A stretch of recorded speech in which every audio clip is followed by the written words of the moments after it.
I am lucky to have a father that cares about me and loves me enough to tell me when I am making a mistake or when I could do better.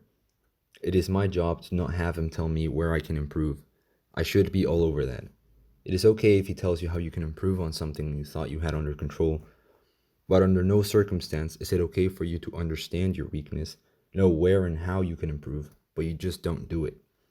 And if he notices whatever this weakness is and makes you aware of it, in my opinion, you are a failure. You failed to take action when you should have. You failed to become a better person, a better individual, a better son. Don't be told twice. The moment you become aware of your weakness, you must work fast and diligently in order to strengthen yourself in that area. There have been multiple moments in my life in which I knew I could improve on something, and I just didn't. I would put it off and eventually forget about it. My dad would, of course, notice and point it out. Maybe I would tell him I would improve on it or fix my mistakes, but again, I would put it off. Naturally, my dad would get justifiably angry when he noticed I had ignored him and kept being a sloth. I remember these moments. They weren't few, so it's hard to forget them. I remember them because I would keep laughing. Well, it's not really a laugh, it was more like a nervous giggle, because I knew I could have avoided all of this lecturing and reprimand if I had just done the thing when I first noticed. But on each of these occasions, I kept thinking, why the fuck did you not do it when you first noticed? My dad often ends these lectures with a saying that has been engraved into my head. If you won't take care of yourself, nobody will.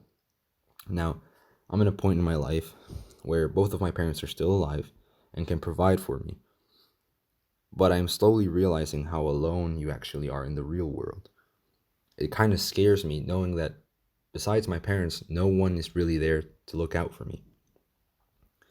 You can go on for months, even years, without people reaching out to you to see how you are doing, and even fewer, close to zero, that would actually show up and help you out. It's not their responsibility to check on you. They have to take care of themselves, and it's hella selfish to think your friends should come to your rescue.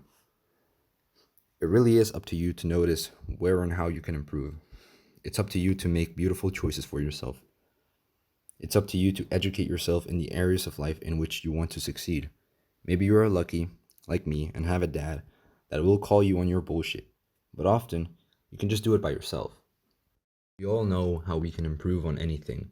It's actually quite rare to have someone point out a major flaw within you without you having known about it beforehand.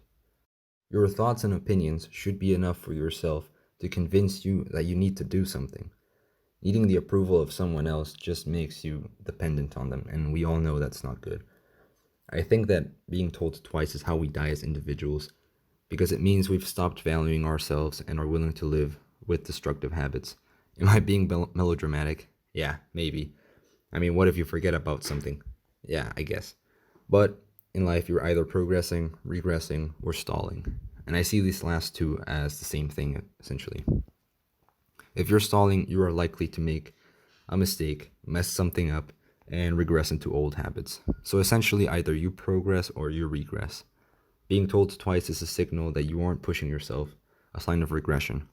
It's important to be independent and not wait for others to tell you where you can improve. It really is up to you to figure that shit out.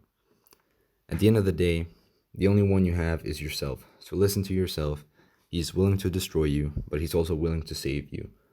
What are you willing to do? If you won't take care of yourself, nobody will. All right, fellas, let's talk a little bit about training. Squats have been going good. The only trouble I have is with RDLs. However, let's talk a little bit about squats. Um, the way I squat is kind of um, not the conventional stuff. I really have to dig in and sort of spread my legs, drive my knees outwards in order to have um, proper depth and power production.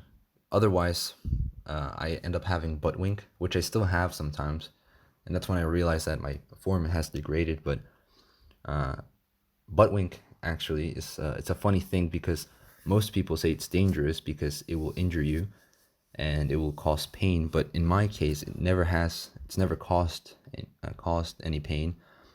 All it does, it just reduces my power production, which is annoying, and that's the reason why I'm only squatting kind of lower weights and haven't been able to get accustomed to the heavier loads.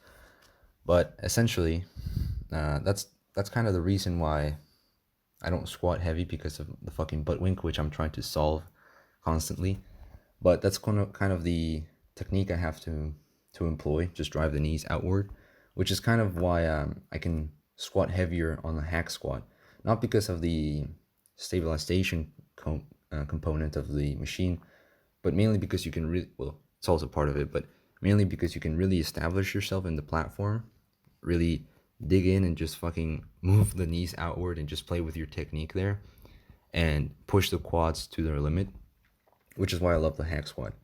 But in terms of RDLs, they are fucking painful. They've always been, well, recently they've been kind of painful. I get a pain on the lower back, which I've now solved. But something I was employing, this is footage from last week, but as in the video you can see me doing these elephant RDLs, which, you know, I didn't name them. I saw them on a TikTok, and I decided to give them a go when RDLs started to hurt. And holy shit, these fucking RDLs, dude, they really they really lengthen the living fuck out of the hamstrings, and they're pretty painful. But I don't think they're really good builders. I haven't tried them for long enough to see how well they make the muscle grow. So really, I don't know much about this. I just gave it a go in order to strengthen my left hamstring. But yeah, they're pretty okay. Right now, I was able to do some RDLs, some barbell RDLs, with a good form and some low weight, and I really felt them. So I was able to fix that. But you'll see that on another video. I'll be able to explain to you what I did. So yeah, thanks for watching. See you in the next video.